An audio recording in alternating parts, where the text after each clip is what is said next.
वंदे मातरम। सभी बंधुओं को गिरधर स्वामी का जय श्री राम। मैं आज अत्यंत भावपूर्ण शब्दों में करुणानिधि जी को विशेष श्रद्धांजलि अर्पित करना चाहता हूं। तमिलनाडु के भूतपूर्व मुख्यमंत्री, जिन्होंने जीवन पर्यंत हिंदी, हिंदू और हिंदुस्तान का विरोध किया, जीवन पर्यंत इन तीनों को तोड़ने का प्रयास किया और इस महान कार्य में वो बहुत सफल हुए। उनका इंतकाल हो गया। उनके जनाजे को ले जाकर सुपुर्दे खाक कर दिया। अब उस पर मजार बनेगी, उस पर स्मारक बनेगा और वर्षों तक उनकी अनुयायी उस स्मारक पर जाकर देश के साथ किस प्रकार गद्दारी की जाती है उसकी प्रेरणा वो प्राप्त करते रहेंगे। उनके इंतकाल से, मैं इंतकाल शब्द का बार बार प्रयोग इसलिए कर रहा हूं, उनका स्वर्गवास नहीं हुआ। स्वर्गवास तो हिंदू धर्म में होता है, वो हिंदू धर्म को नहीं मानते थे। इंतकाल हुआ, उनका अंतिम संस्कार नहीं हुआ, उनको कब्र में दफनाया गया। उनके इस इंतकाल से हमारे देश के अत्यंत जहरीले सेकुलरवादियों में भारी दुख की लहर है।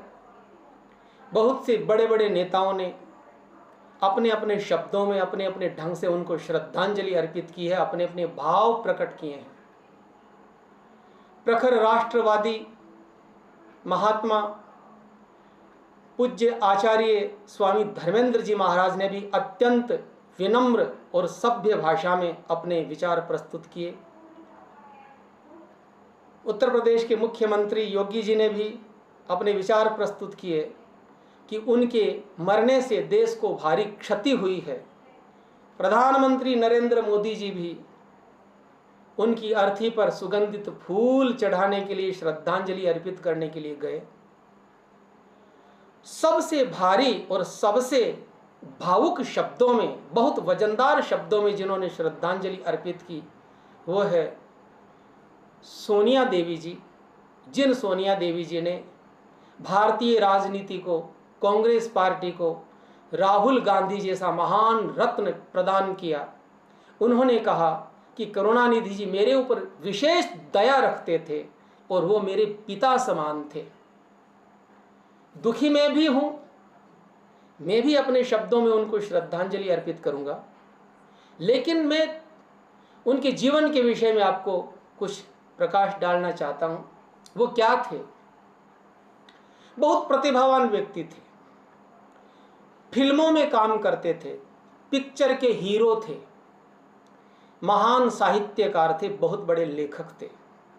उन्होंने कई लेख लिखे, कई पुस्तकें लिखी, लेकिन उन्होंने अपनी प्रतिभा का उपयोग कभी भी राष्ट्र हित में नहीं किया।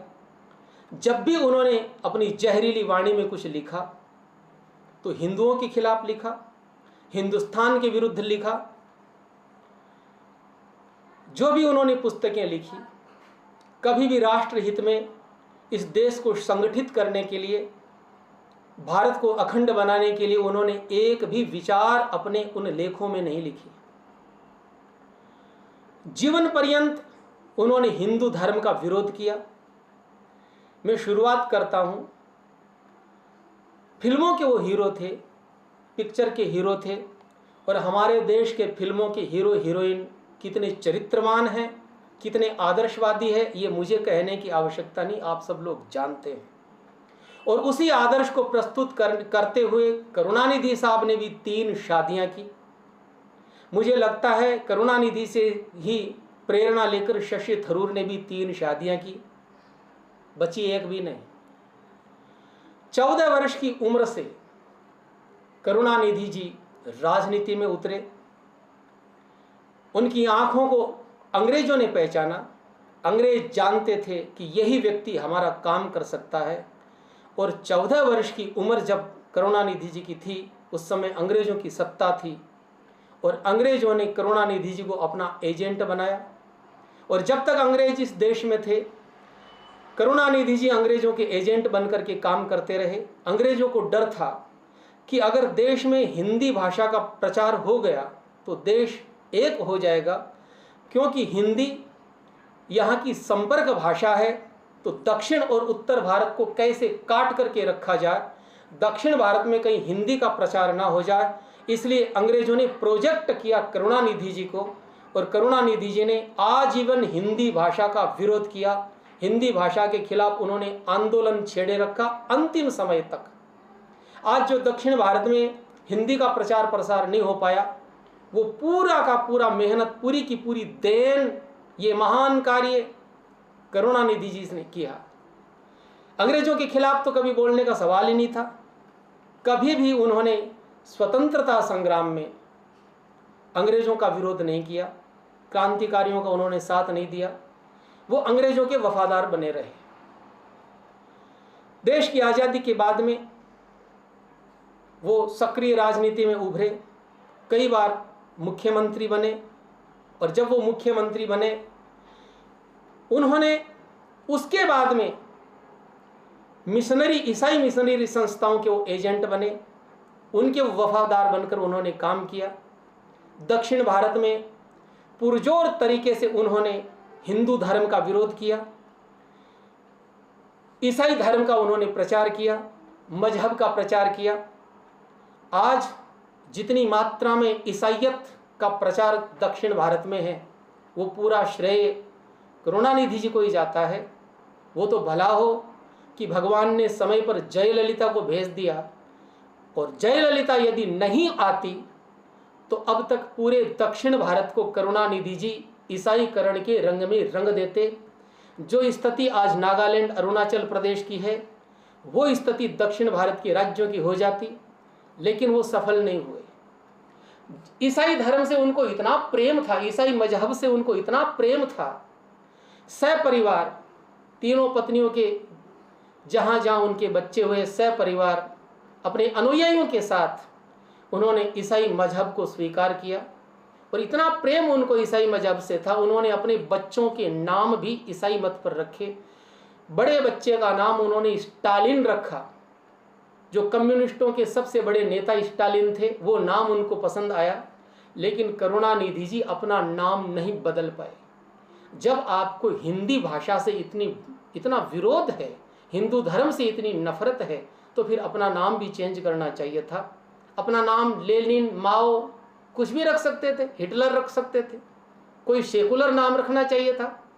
करुणानिधि तो हिंदी साहित्य की भाषा का शब्द है। अब जो संस्कार इन्होंने अपने फॉलोअर्स को, अपने अनुयायियों को दिए, मैं उसका एक उदाहरण देना चाहता हूँ। जब ये हॉस्पिटल में मरे तो हॉस्पिटल के बाहर इनके अनुयायियों ने भारी तोड़फोड़ की, हॉस्पिटल में भी तोड़फोड़ की।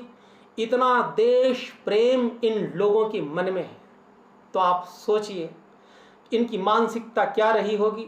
जीवन पर्यंत इन्होंने भगवान राम को गालियां दी, हिंदू धर्म का इन्होंने विरोध किया।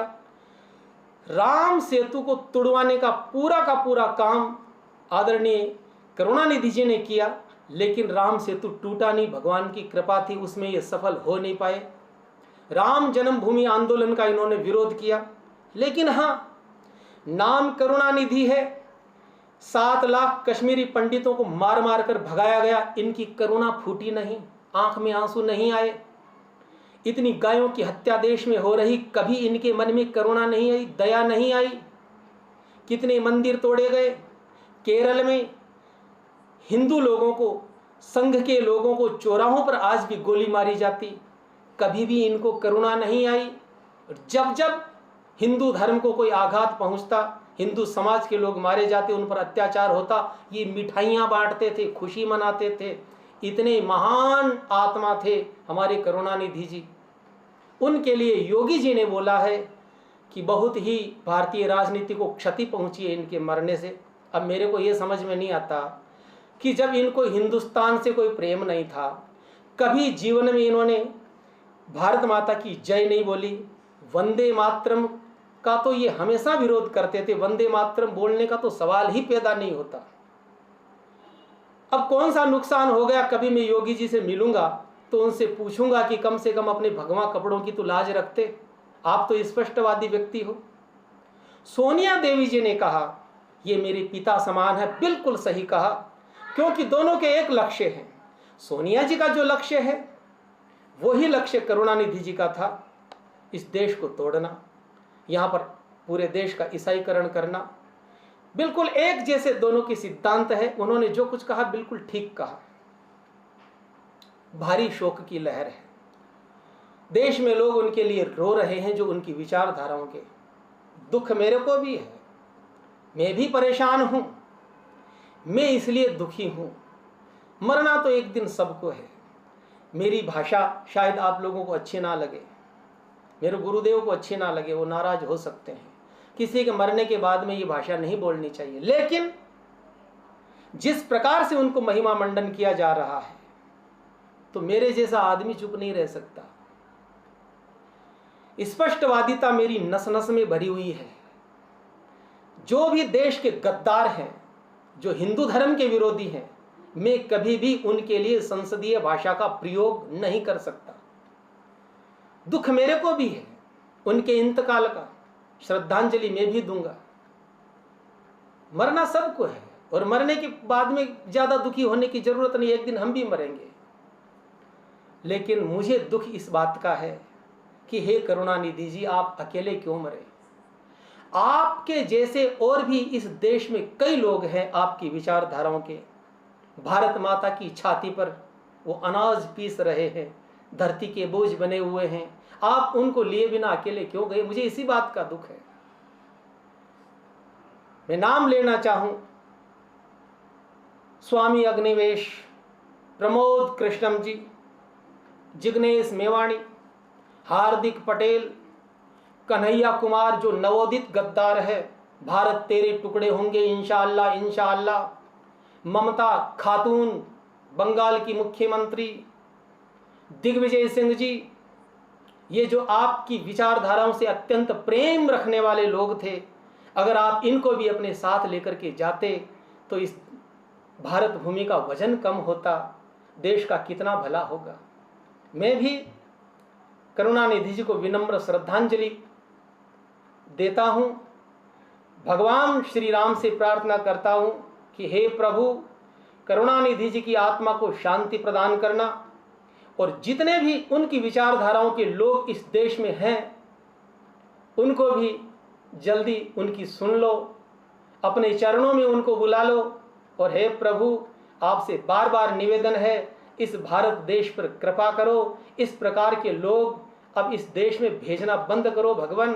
और भी इस पृथ्वी पर कई देश है, पाकिस्तान है, ऑस्ट्रेलिया है, अफगानिस्तान है, सऊदी अरब है, क्या धरती पर देशों की कमी है? इस प्रकार के गद्दारों को आप वहाँ क्यों नहीं भेजते भगवान? आप यहीं क्यों भेजते हैं? अब बहुत हो गया भगवान, हमें अब इस प्रकार के और भी कोई लोग हैं तो उनको ससम्मान अपने चरणों में बुला लो, सबकी आत्मा को शांति दो, ताकि हम लोग शांतिपूर्वक अबाध गति से भारत को अखंड बनाने का काम कर सकें। हरिओम तत्सत।